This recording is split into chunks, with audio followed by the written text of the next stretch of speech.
Mumbai, Indian comedian Kapil Sharma will not be hosting his hit show The Kapil Sharma Show for a year as he is undergoing an anti-toxification treatment.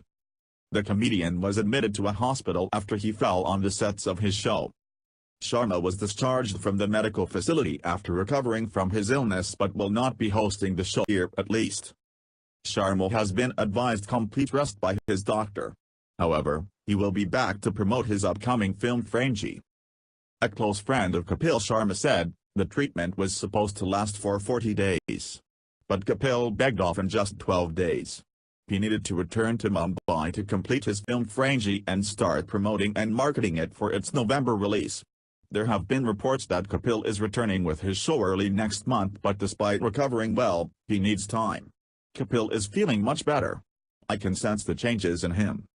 He had been pushing himself too far during the last few years. His mind and body gave warning signals. He wasn't taking these warnings seriously. Now, finally, God planned this break for him. And it has done him a world of good. Kapil has stopped drinking completely, at least, for now. He also stated, the show will return only when Kapil has fully recovered. Kapil has realized health is the most important thing in life. As for the show, it is very dear to him and it isn't going anywhere.